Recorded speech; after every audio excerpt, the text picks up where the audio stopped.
Good afternoon and evening, everyone. This is Terraquator. It is Tuesday, March 19th, day 79. It's science I time! am still sober. We got some things done today. It was a slow start. Lily had some guests come over today, so had to deal with that. But the good news is that Buttercup and I just barely managed to get outside and do her science experiment, or her science... Sorry. Buttercup and I just barely managed to get outside and run the tests for her science fair project. The one about which color of the light in a rainbow is the warmest. Well, the results are in, so I can now talk about it. It was a trick question. No colors of the rainbow produce the most heat. None of them do, and the reason, which Buttercup learned for herself, is we had 2 controls, and we had 2 in the rainbow. So we had one that was just in and slightly past the blue area of the split rainbow using a light prism. We used a light prism. As we have a light prism here, or we have a light prism. So we took it outside after I knew. It was still very difficult. I'll get into the difficulties of it. But we took the light prism out there. We split the light. We put thermometers in a box where it was shaded so you only saw the light of the rainbow inside the box. And put thermometers. One was in the dark blue area and just outside the dark blue. Another was in the green to yellow. And another was in the yellow to red-orange area. And the last one, I made sure was just outside of the red area of that rainbow from the light prism. And this is why I knew it was a trick question.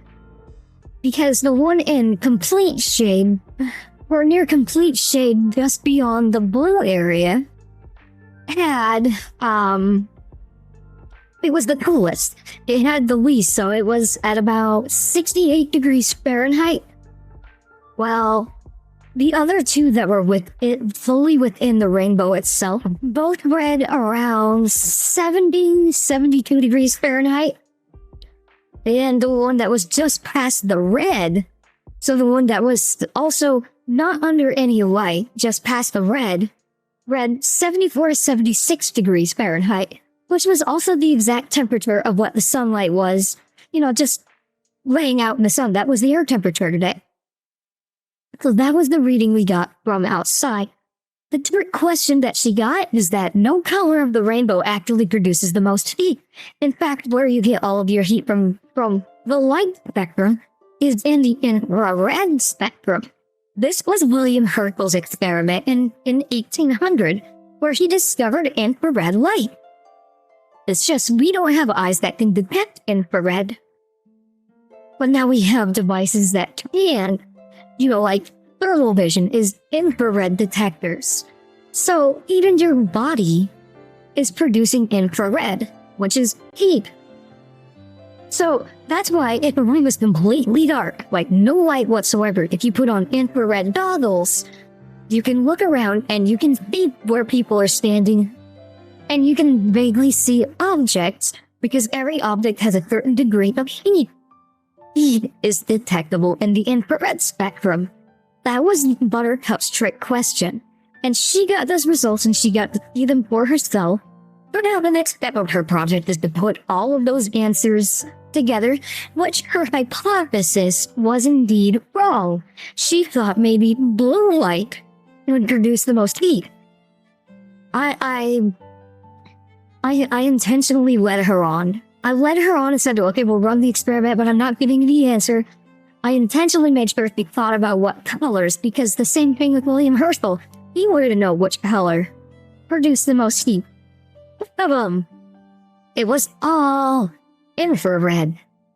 And the reason why we were able to understand, and what can be a little confusing, they confused Buttercup a little bit, she's still somewhat confused but understanding more and more, is that the reason why you can't always tell when it's sunny out that it's the infrared and not the others is because that's all diffuse light. That's just complete light. What we're doing is we're splitting the light into different wave bands.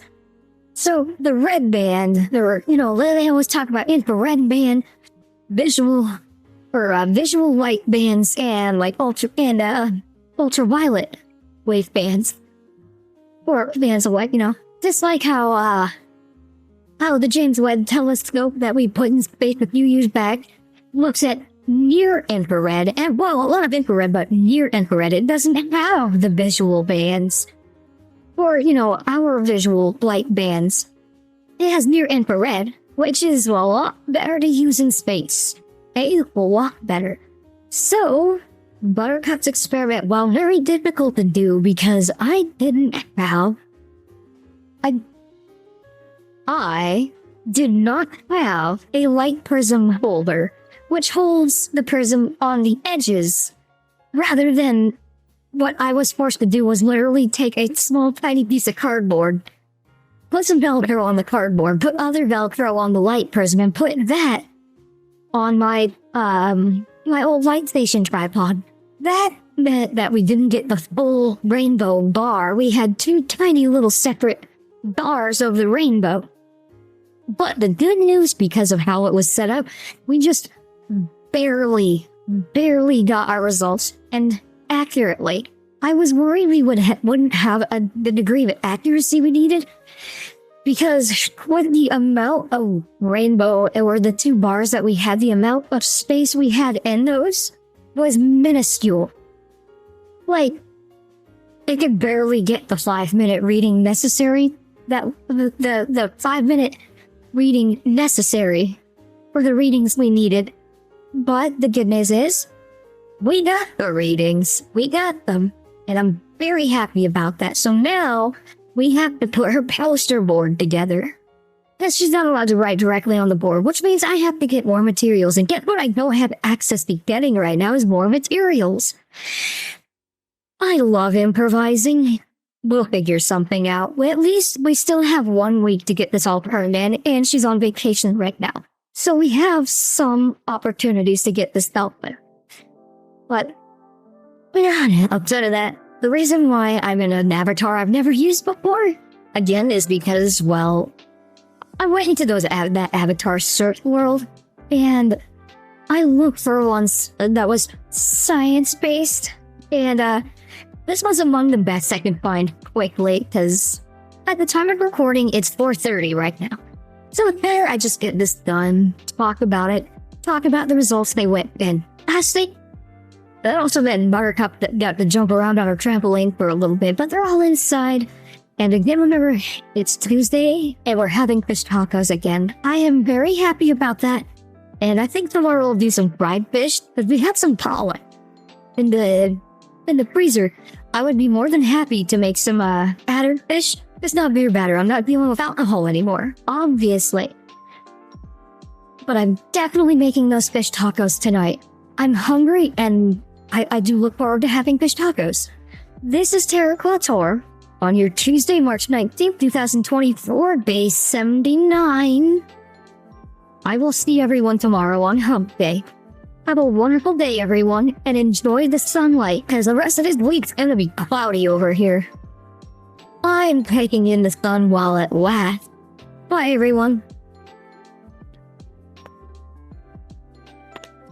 I know this hair is absolutely ginormous. I know. Bye.